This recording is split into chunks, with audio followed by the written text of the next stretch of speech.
Welcome to Clicks and Coffee. Today we're joined by Glen Lewis, the CEO of Rose Villa Senior Living in Portland, Oregon, a single-site life plan community known for breaking the mold in design, sustainability, and community culture. Glen took the helm in 2024 after leadership role with Aegis Living and Wesley Life, and even earlier, hotel general manager, bringing a hospitality lens to senior living.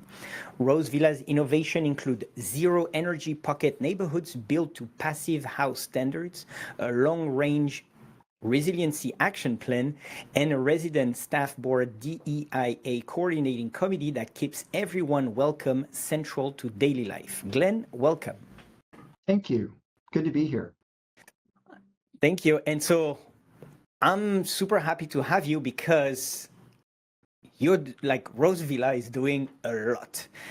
So it's pretty impressive. But before we dive into what Rose Villa is and why is it so impressive about what you do and what Rose Villa do, I wanted to hear a little bit about your experience and how did you come to head Rose Villa Senior Living? Yeah, thanks. Well, as you mentioned in the introduction, I actually started in hospitality and spent 17 plus years in the hotel industry, primarily starting in resorts, Telluride, Colorado, Jackson Hole, Wyoming, Sun Valley, Idaho, and ended up in corporate business hotels. And was recruited out of the hospitality industry into senior living by Aegis Living. And that was Aegis Living's approach.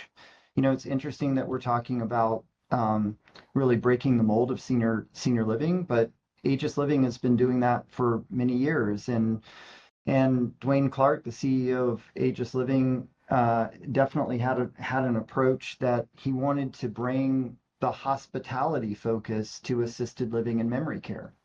And so in 2012, I joined Aegis Living out of the hotel industry. I had the privilege during that time of working with a lot of great people, learning a lot about senior living, and certainly learned a ton in culture development and senior housing from Dwayne and from the senior leadership team at Aegis Living.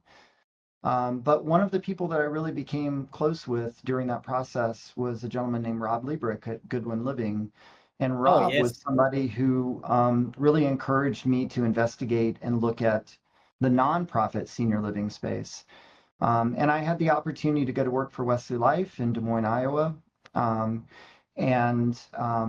really learned nonprofit life plan community senior housing there. And then in 2024, this opportunity came along. I was certainly attracted to it because of everything that you've talked about. Vassar Bird was the previous CEO of Rose Villa and left a lasting legacy here of a lot of breaking the mold of senior living, and that attracted me. And in 2024, I came on board at Rose Villa and are now leading it into the next chapter that we're adventuring into. Originally, where are you from? Yeah, I was born and raised most of my life in South Carolina. And then I went to college in Pittsburgh.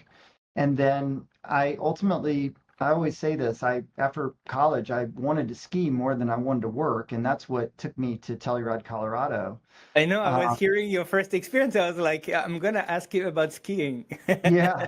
And I quickly found out in a small resort town like Telluride or any of those other towns that if you're going to make it, you're either going to have to work in the ski industry or the hospitality industry. And I think the hospitality industry was pretty embedded in me because I actually grew up part of my life in Las Vegas, and during that time, my family was worked in hotels. So I grew up kind of being around hotels or people who worked in and out of hotels. And I knew when I got to Telluride, I was like, okay, well, I'm not going to work in the ski industry. And the hotel industry is probably something that's going to be a little more lucrative. And my first job in the hotel industry, I started as a bellman. I started as a bellman at the Peaks Resort and Spa in Telluride. And worked my way up from a bellman to ultimately a general manager in the hotel industry. Pretty cool. And so you've never lived in Portland before accepting this role at Rose Villa? No, I lived in Portland Okay. previously. So my hotel career brought me ultimately to Portland. And Okay. I spent many, many years in Portland. When I was recruited by Aegis Living, I was actually living and working in Portland, working in the hotel industry. And that job in for Aegis Living took me to Seattle. And Okay. so my roots for many, many years now have been embedded in the Northwest. And so in the transition to Iowa, it was a wonderful experience. Des Moines and Wesley Life are both great, great experiences, very rich in friendships and relationships there. And really was not looking to make a major transition in my life at all. But this opportunity came along and it made sense. And it was also an opportunity to return to a beautiful area like Oregon. And I love to do outdoor recreation. So it was an opportunity to really come back to an area that I love and an opportunity that really excited me. I don't know, best of both worlds. If you love the opportunity and the location, but the Oregon, as I was mentioning before we started the podcast, is a place I want to go. I want to go Yeah, visit because it's really beautiful. yeah, Um, and so now, what is super interesting about Rose Villa, and when we say breaking the mold, and you look at, everything else, and you look at Rose Villa, you're like, what is happening there? So can you, in a good way, in a good way, in yeah, a good yeah. way, No, I gotcha. in a very good. But so can you walk us through of like what is Rose Villa? Like what type of care, and then we can dive a little bit about like what makes Rose Villa so amazing. Makes me want to retire in Rose Villa actually. When I see that if it continues going like that, that looks amazing. So Yeah, so we are a single site, as you mentioned, we are a single site CCRC or life plan community. We're just outside of Portland, a little south of Portland, about 15 minutes on 22 acres of land. We're just off of the Willamette River, so it's beautiful. The setting is pretty spectacular in where our community is.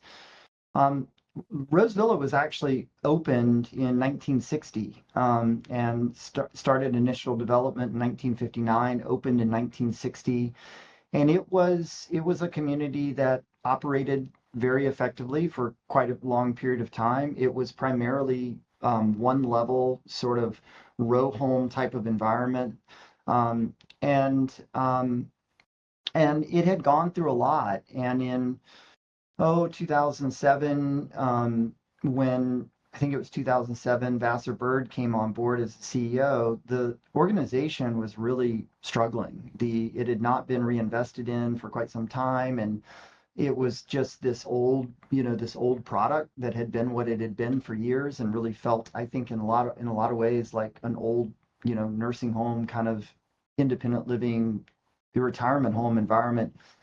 And it went through a major 10-year master plan redevelopment. And during that time, really started to look at senior housing very differently.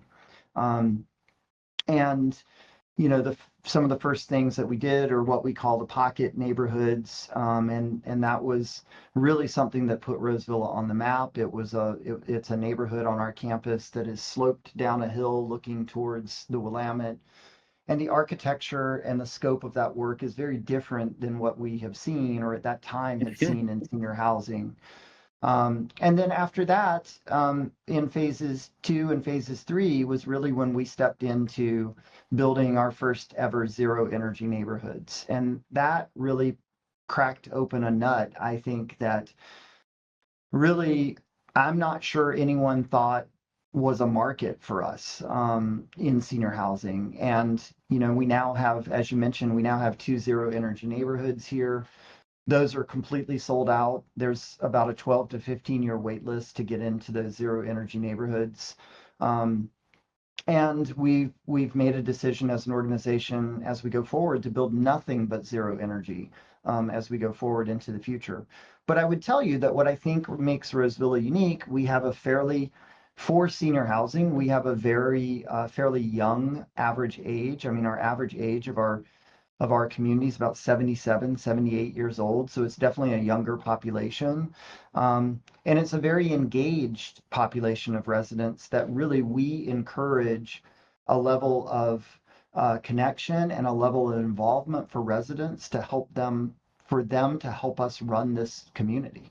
And so whether we're talking about sustainability efforts or whether we're talking about a resiliency action plan or whether we're talking about DEIA work, all of it is in concert between the administration of the organization and the residents.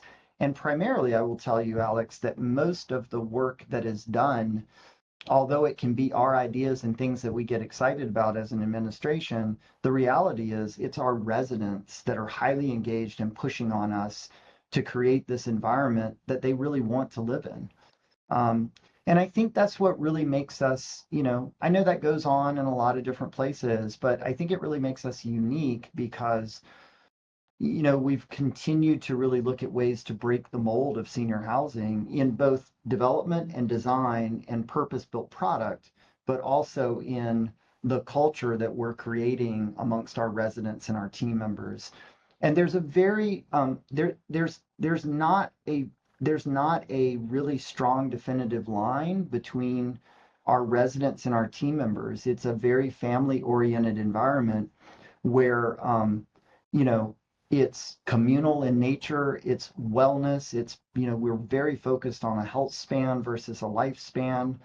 I mean, my God, we have a resident and team member dragon boat race team here that participates in the Rose Festival every year, and it's talk about intergenerational. It is made up.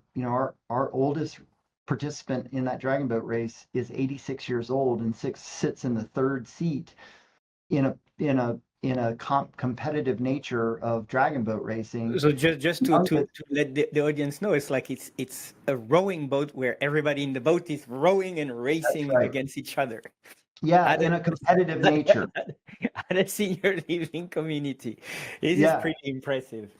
Yeah, and that happens every year. They train 3 days a week leading up to that for about 4 months, leading up to the event. And it is made up of team members and residents.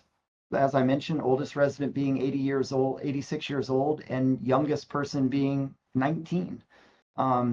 And so I think that's one example, in addition to purpose-built construction and design and development.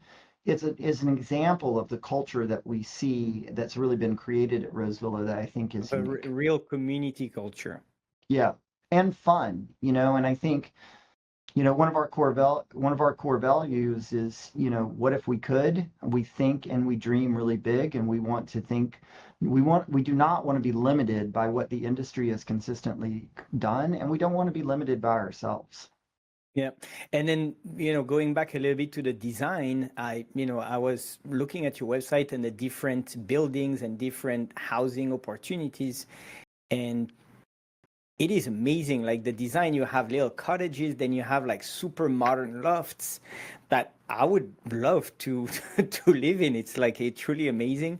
So there is really a little bit for everybody. And as you said, it's like bringing.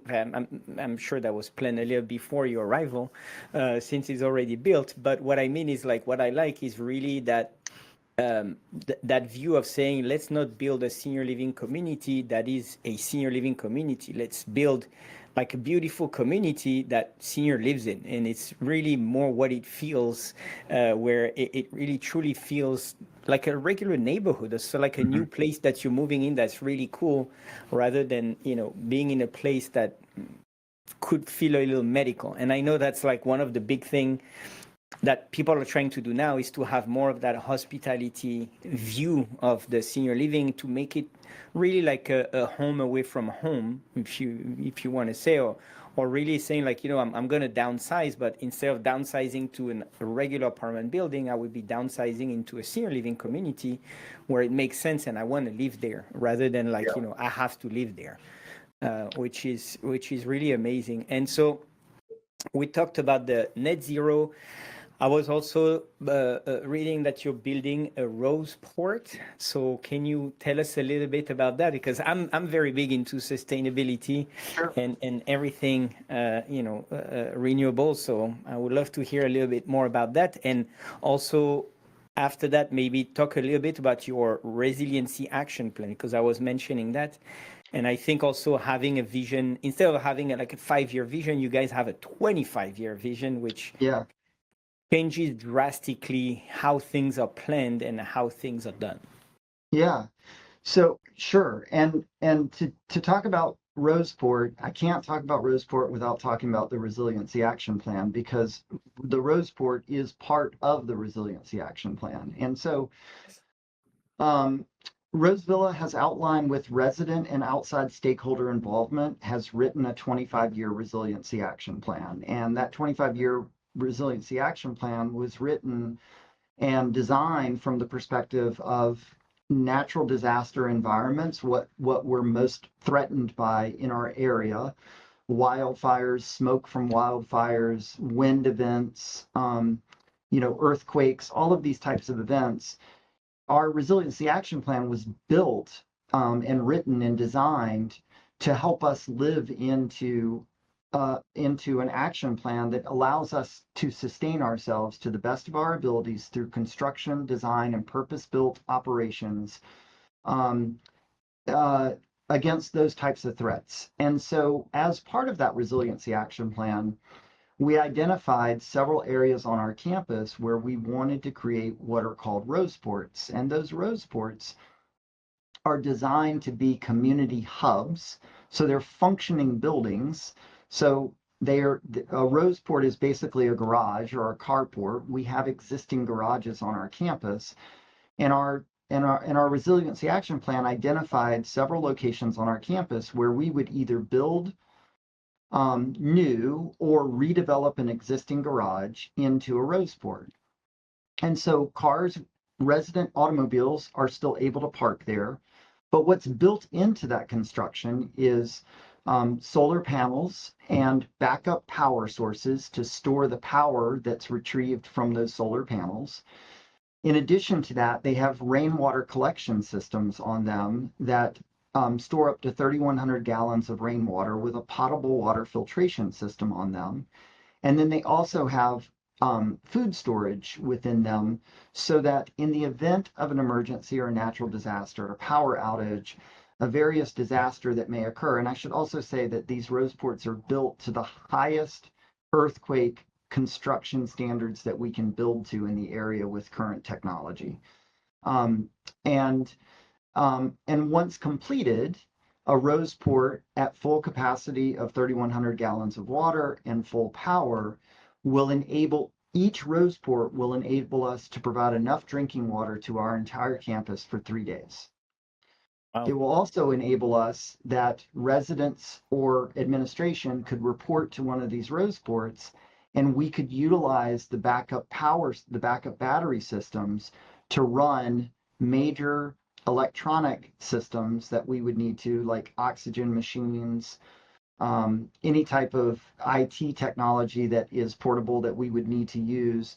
We could plug them right into the Roseport backup power systems and be able to operate for days on end based on that backup power. So the resiliency action plan designed this whole thing out to be part of that.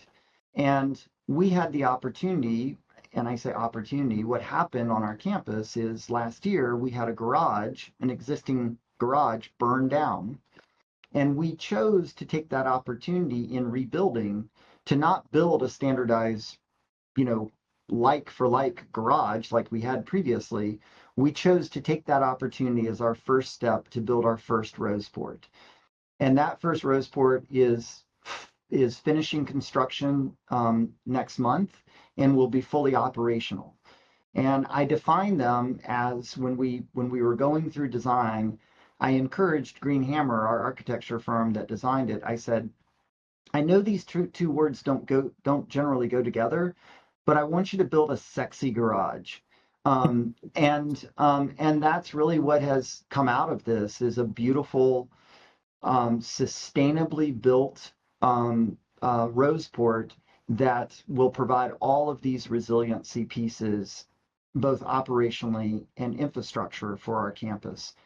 And the Resiliency Action Plan is aggressive in its nature of what our accomplishments need to be for the ultimate goal of our community to be able to operate independently of itself in the event of a major natural disaster. Yeah, that is pretty remarkable to be able to plan something like that. And so another thing that you were mentioning is health span rather than lifespan, which is very different. And I'm sure you read the book Outlive, which is also very focused on that and really like what is your health span rather than your lifespan, because everybody age, and at one point, like, do you want to live long but in a bad shape, or do you want to live the same amount of time but like really well, and then eventually it's you're not going to feel good because it's it's aging and there is nothing we can do about it. And so you were talking about like this crazy boat race. What are the other crazy amenities? Because I was reading and I see that you have like a lazy river, a slide. What are the crazy things that you guys are doing at Rose Villa that actually help residents feel better? Because a lot of the time we know that it's not about like there is of course the part of health, but there is also the mental health, and mental health can have a huge impact on somebody's health. And I know it from personal experience, where my grandfather, when my grandmother died, basically his mental health was really affected, and that within 3 years he also passed away just because of the fact that like he couldn't live without her. And that was pretty crazy when you think about it. So what are the things that you guys are doing at Rose Villa to help with mental health and help make people feel better, so they feel better mentally, so they feel better physically? Yeah, well, you mentioned some of the amenities. I always say, it's pretty funny to walk into a senior living community and see a slide in our pool. And yes, residents use that slide, and it's a circular slide that comes down into the pool, so it's pretty cool. Um, I think it is. I appreciate that question, and I love that because, I think at its core, it's about creating community, and I also think that it is about, you know, within community, residents and team members, because I don't think we can talk about one without talking about the other. And I think oftentimes we sort of look at this dividing line between residents and team members, and the reality is, I think our team members crave community as much as our residents do. And so creating a community where there is purpose, and residents feel a level of engagement in the work that they do, and that they have a voice and they have a level of participatory nature in their community and amongst their people, I think really creates a sense of well-being. In addition to that, I mean, there is so much going on our campus, and I often think about my experience in senior living, where we create activities for people to do. And I think what's very different about our environment is that we don't create a lot of activities for people to do. We encourage residents to create a life they want to live. And I don't think we, as an administration, always know what is best for that. I think it is better suited for our residents to define that for themselves and create community that creates that. And I was just having this conversation yesterday with members of our resident council executive committee, where we were talking about the different committees and action groups around our organization. We were talking about it from a budget funding point of view. And I said, we don't want to allocate, like, we'll allocate funds to these groups, but we don't know what groups you want. Like, you do such a great job of defining the groups that you want. I mean, we have a group here, we have a classical music committee here, and it is made up of residents that either hold positions on boards of the classical music station here, or have been involved in some form of musical teaching, or are, semi-professional, professional musicians themselves.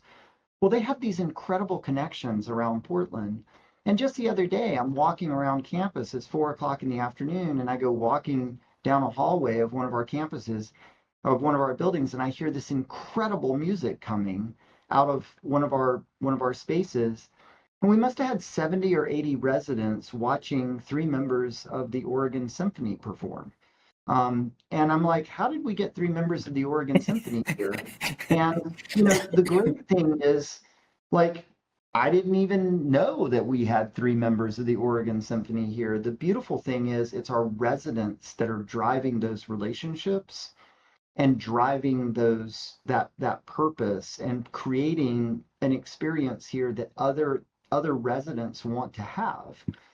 I think that is all about health span versus lifespan. And I think that, whether you're talking about nutrition, Rosevilla is a campus that is very focused on, plant-based, vegetarian-based food items, and how that nutrition impacts in a positive way a person's life and encourages people to eat that way. We're also obviously a campus, the Dragon Boat Race is one such example. We're also a campus that really believes in the physical act of wellness. Um, but I think it's holistic. And I also think at its core, it's about having fun. As I age, there's one thing I never want to lose in my life, and I think when I do, it's going to be start to be a downward slope for me, and that's that ability to have fun and not take myself so seriously and enjoy play in my life. And I think we do a really, really good job of encouraging that. We have the Rosevilla Olympics every year that takes place for one whole week. It's primarily focused on our team members. However, residents are engaged at every level. In fact, we have the final event of the Roseville Olympics is a cannonball contest in the pool. Um, and generally we have about 100 residents show up in the pool to watch it. And we have a 5 panel resident judges that judge the cannonball contest for our team members to win. Um, and I should also say, when you talked about the lazy river and the pool, many years ago, our director of well-being here established a resident lifeguard team. And so every year we have about 12 to 14 residents that go through lifeguard training and are the actual lifeguards on duty in the pool when the lazy river is on, or when residents are swimming, or when their kids come in, grandkids come in for family swim nights. Wow. That is pretty wild when you think about it. Like, this mix between residents and staff member.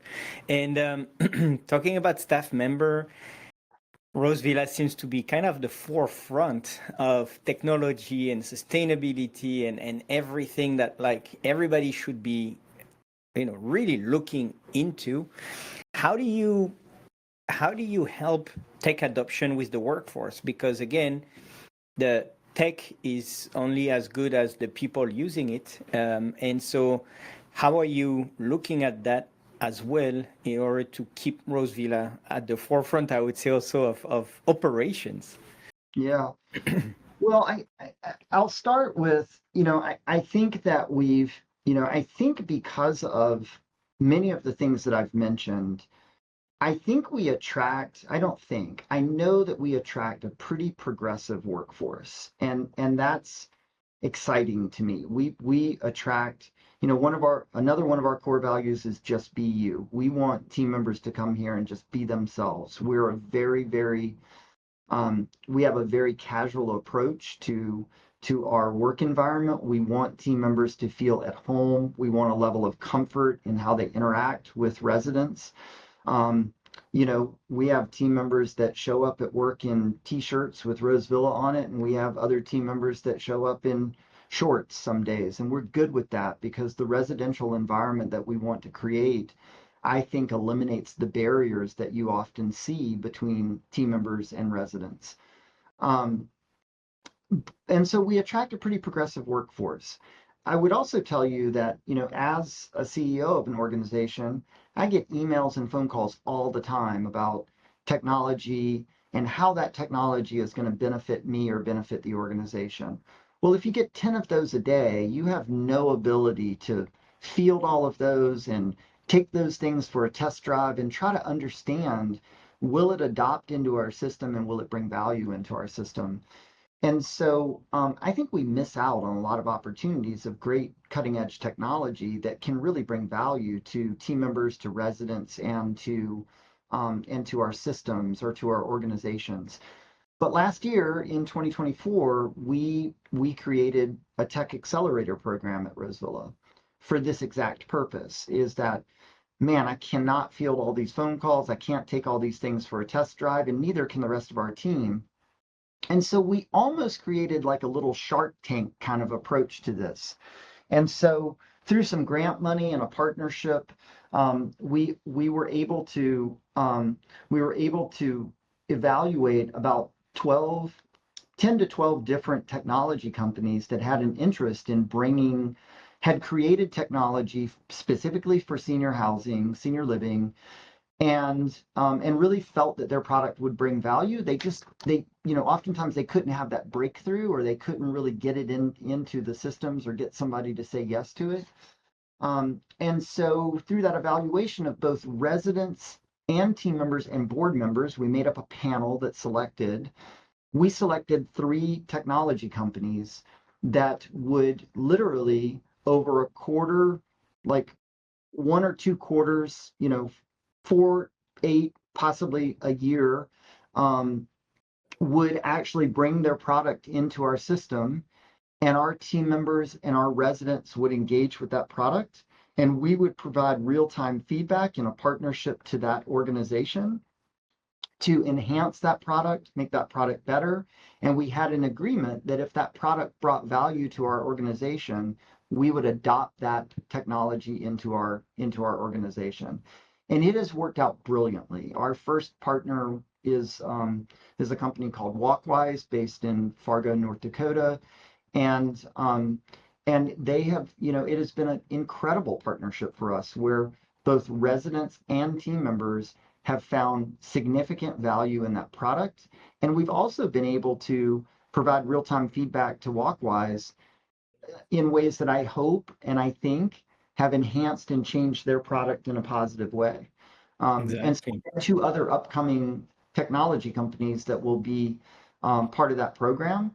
But what that also helps with is, by the time we make a firm financial decision to bring that into our system, there's been an automatic adoption of the technology, and we've been able to use it for a period of time.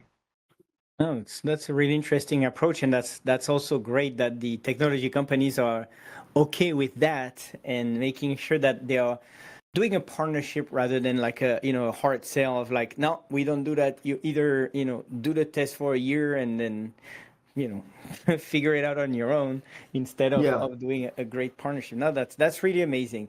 That I'm super happy, and it's funny that you were mentioning Rob also at the beginning, because I interviewed him a couple months ago, I would say, and really love what he's doing as well on the other side of the country.